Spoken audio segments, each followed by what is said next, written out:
राम राम मित्रांनो, मी अमोल कोळेकर पाटील. माणिकराव कोकाटेंना 2 वर्षाची शिक्षा झालेली. आपण सगळ्यांनी दिवसभरामध्ये ऐकल्या या गोष्टी.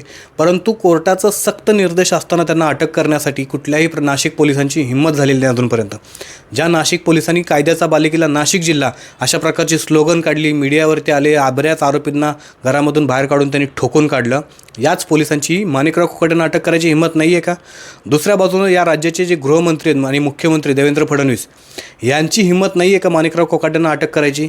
हे माणिकराव कोकाटेंना अटक करायचं सोडून हे दिल्लीमध्ये धनंजय मुंडेंना घेऊन गेलेत भेट करण्यासाठी अमित शहांची, जेणेकरून अमित शहा यांच्या आशीर्वादाने धनंजय मुंडे पुन्हा एकदा मंत्रिमंडळामध्ये परत येतात की काय, अशा प्रकारची भीती निर्माण झालेली. आणि एका बाजूला माणिकराव कोकाटेंवरती इतक्या मोठ्या प्रमाणामध्ये आरोप असताना, त्यांच्यावरती गुन्हा सिद्ध झाला असताना अजूनपर्यंत विधानसभा अध्यक्षांनी त्यांचा आमदारकीचा राजीनामा नाही घेतला. म्हणजे मोठ्या लोकांसाठी एक वेगळा न्याय आहे का आणि गोरगरिबांसाठी वेगळा न्याय आहे का? याच ठिकाणी जर एखादा गरीब घरातला व्यक्ती असता किंवा एखादा सामान्य माणूस असता तर त्याला अशाच प्रकारे एवढी VIP ट्रीटमेंट दिली असती का? आणि माणिकराव कोकाटेंची बुद्धी बघा, चाणाक्ष बुद्धी, हे कोणाकडनं आले तुम्हाला लक्षात येईल की अटक होणार आहे किंवा अटकेची टांगती तलवार आपल्यावरती असल्यामुळं माणिकराव कोकाटे कालपर्यंत खादी घालून मस्त महाराष्ट्रामध्ये फिरत असताना अचानक ते आज हॉस्पिटलमध्ये ॲडमिट झाले.